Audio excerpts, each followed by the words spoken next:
नमस्कार, आप देख रहे हैं सांस्कृतिक राजधानी न्यूज और आपके साथ मैं हूं प्रियंका। आइए बढ़ते हैं खबरों की ओर।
हमारा पता जलसार पार्क के बगल में हनुमान टेकरी देवघर। अपनी टेबल बुक करने और भोजन ऑर्डर करने के लिए 9471348484 या 064323194443 पर कॉल करें। खबरों में बात करते हैं झारखंड की, जहां लोकसभा चुनाव की तैयारियां शुरू हो चुकी है।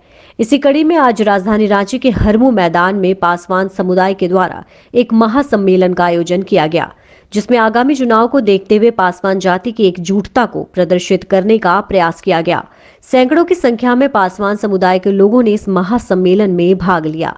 जातीय सर्वे के आंकड़ों के मुताबिक झारखंड में सबसे अधिक ओबीसी कोटे से यादव वोटर्स हैं, जिनकी कुल भागीदारी 14.266% है, जबकि दूसरे नंबर पर पासवान जाति के लोग हैं। इनकी आबादी 5.311% है। तीसरे नंबर पर हरिजन जाति के लोग हैं। इनकी संख्या 5.255% है।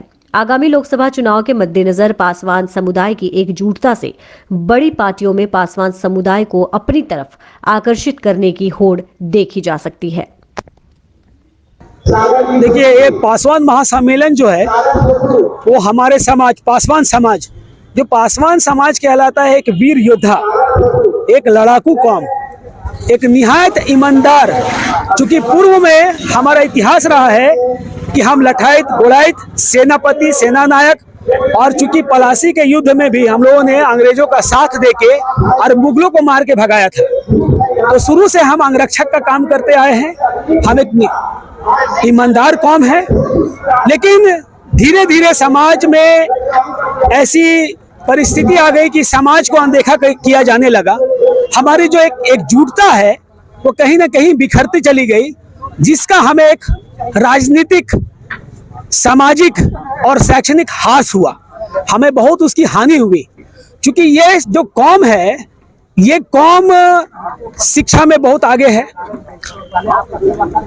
और इसका जो कार्य रहा है शुरू से, वो कार्य लोगों का सेवा, लोगों के साथ में एक अच्छा तालमेल बनाते हुए अपने सामाजिक अधिकार के लिए लड़ाई भी करना।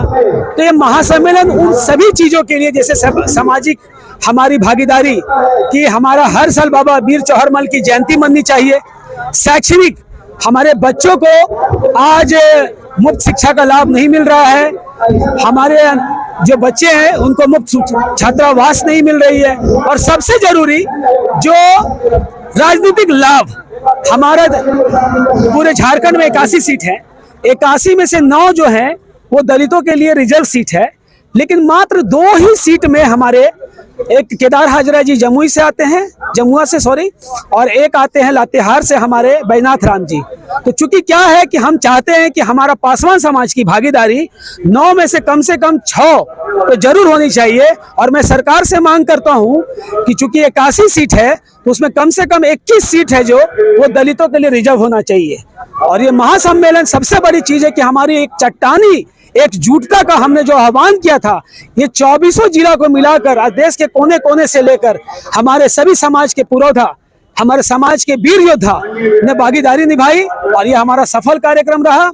इसके लिए हम आप मीडिया बंधुओं को, हमारे समाज के जितने भी जिले से प्रतिनिधि और वहां से जितने जिले से भी लोग आए हुए हैं हमारे समाज के साथियों का मैं हार्दिक अभिनंदन और स्वागत और धन्यवाद देता हूं। मेरा नाम बबलू पासवान है और रोहित रंजन, और मैं झारखंड स्टेट कोऑपरेटिव बैंक में वरीय प्रबंधक के पद पे पदस्थापित हूँ। ये कोई राजनीतिक कार्यक्रम नहीं है, ये विशुद्ध रूप से सामाजिक कार्यक्रम है और इसमें स्वजाति बंधुओं को बुलाया गया था आपस में मिलना जुलना और कुछ सामाजिक स्थिति पर चर्चा की है। राजनीति से दूर दूर कोई वास्ता नहीं है, नए समय की मांग है और होना चाहिए। हम लोग इसके पक्षधर हैं, जाति जंग होना चाहिए और जिसकी जितनी आबादी होगी उसकी भागीदारी होगी। नहीं, पासवान जाति देना तो रिजर्व है, सीट जितना सीट है उससे बेसी तो देगा नहीं, वो हम लोग जानते हैं। जहाँ सीट रिजर्व है वहाँ जाएगा ही, 19 वो बाध्यता है उनकी। ये पासवान जाति का सम्मेलन है। सामाजिक आर्थिक उत्थान के लिए ये सम्मेलन का आयोजन किया गया है। सामाजिक एकता के लिए ये इसका आयोजन किया गया है और ये बात बिल्कुल सही है कि अभी तक राज्य गठन के बाद जो सामाजिक आर्थिक सम्मान मिलना चाहिए अनुसूचित जाति को, वो सम्मान अभी तक नहीं मिला। हम सबों का प्रयास यही है कि शिक्षा के क्षेत्र में, स्वास्थ्य के क्षेत्र में, रोजगार के क्षेत्र में, कृषि के क्षेत्र में आर्थिक प्रगति के लिए हमारा समाज जो है सो एक हो और सरकार संविधान में के माध्यम में जो हमारा प्रावधान है कि विकट सेक्शन को आगे बढ़ाना है, तो जो बजट है, बजट में हमारे लिए प्रावधान करे अनुसूचित जाति के लिए। हर जहाँ जहाँ यूनिवर्सिटी है इस राज्य में, वहाँ बच्चियों के लिए, छात्रों के लिए वहाँ जो है सो आवासीय छात्रावास का प्रबंध करे ताकि हमारे बच्चे हायर एजुकेशन पा सके। और राजनीतिक स्तर पर विचारधारा भले ही अलग हो, लेकिन इस मंच के साथ सभी लोग खड़ा हों, यही